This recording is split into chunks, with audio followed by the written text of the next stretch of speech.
صدري ويسر لي أمري واحلل عقدة من لساني يفقهوا قولي وما توفيقي إلا بالله عليه توكلت وإليه أنيب. قال رسول الله صلى الله عليه وسلم لو كان بعدي نبيا لكان عمر بن الخطاب. ആദരണീയ അധ്യക്ഷൻ, വിധികർത്താക്കൾ, ബഹുമാനപ്പെട്ട ഉസ്താദ്മാരെ, പ്രിയപ്പെട്ട ശ്രോതാക്കളെ, അസ്സലാമു അലൈക്കും വറഹ്മത്തുള്ളാഹി വബറകാതുഹു. മാനവരാശിയുടെ ചരിത്രത്തിൽ മാനം കൊണ്ടേയിരിക്കുന്ന മഹാനാണ് ഉമർ ഇബ്നുൽ ഖത്താബ്. ഉമറിനോളം മാനവമായ ഒരു വ്യക്തിയെ മാനവ ചരിത്രം അതിനു മുമ്പോ ശേഷമോ ദർശിച്ചിട്ടില്ല.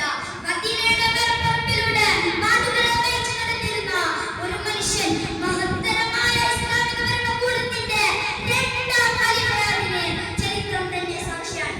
അബൂബക്കർ സിദ്ദീഖ് റളിയല്ലാഹു അൻഹുവിനെ തന്റെ ഭരണാവസ്ഥയിൽ ഖിലാഫത്തെ തടുക്കാൻ ഉമറിനെ കഴിയുന്നതായ ഒരാളെ കണ്ടെത്താൻ സാധിച്ചില്ല.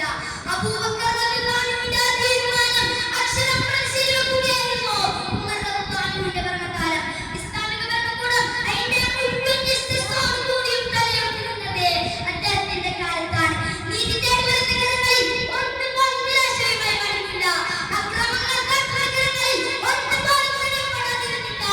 ആവശ്യം ഉന്നയിച്ചു വരുന്ന കരങ്ങളിൽ ഒന്നുപോലും അവകാശം നിഷേധിക്കപ്പെട്ടില്ല. അനർഹമായി സമത്വം കാട്ടുന്ന കരങ്ങളിൽ ഒന്നിനുപോലും അത് ആസ്വദിക്കാൻ സാധിച്ചില്ല.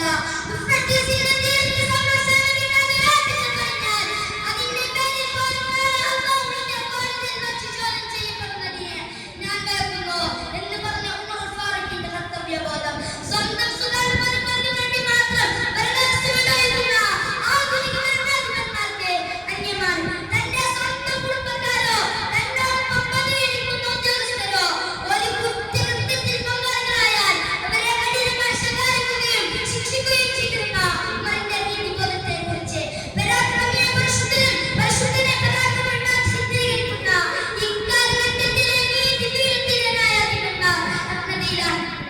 പട്ടണത്തിന് പുറത്തുനിന്ന് യാത്രാസംഘം തമ്പടിച്ചപ്പോൾ അതിന് തന്റെ കൂട്ടുകാരെയും കൂട്ടിക്കാവുന്ന ഉമറിന്റെ സേവനം കണ്ടെത്തി. സുഖലോലി പറയാൻ ഇന്നത്തെ നേതാക്കന്മാർക്ക് ചിന്തിക്കാൻ പോലും പറ്റാത്ത കാര്യമാണ്.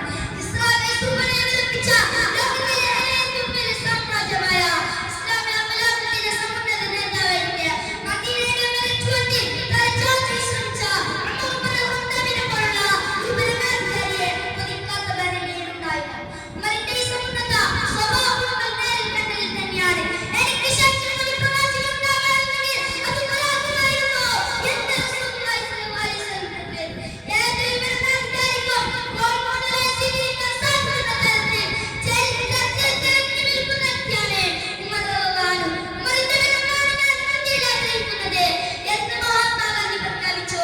എന്നാൽ ഖേദകരമെന്ന് പറയട്ടെ, ഉമർ ഇബ്നുൽ ഖത്താബിന് ശേഷം ചരിത്രത്തിൽ ഇതുപോലുള്ള എന്തുകൊണ്ട് ജനിച്ചില്ല? ലോകപത്രത്തിലുള്ള ഒരു മറിഞ്ഞ് പക്ഷിയോടെ കാത്തിരിക്കുകയാണ്. അമീറുൽ മുഅ്മിനീൻ ഉമർ ഇബ്നുൽ ഖത്താബിന്റെ ഓർമ്മകൾ അലതന്റെ എല്ലാമായി പാൽ അന്തരംഗങ്ങളിൽ നിന്നൊഴുകി പാടി. ഈ നഗരത്തിലെ ശീതളശാതനങ്ങളിൽ സുയിക്കുമേ വക്കോദശമേ എന്തുകൊണ്ട് നീ ഒരു ഉമർ ഫാറൂഖിനെ ഓർക്കുന്നില്ല? വീണ്ടും കാലത്തിന്റെ കുത്തൊഴുക്കിൽ പെട്ട് കാലങ്ങളിൽ പോയ ഇസ്ലാമിക സമൂഹത്തിന് കരുത്തേകാൻ ഇനിയും ഉമറുകൾ ജന്മം കൊള്ളട്ടെ. ആമീൻ. അൽഹംദുലില്ലാഹി റബ്ബിൽ ആലമീൻ. അസ്സലാമു അലൈക്കും വറഹ്മത്തുള്ളാഹി വബറകാതുഹു.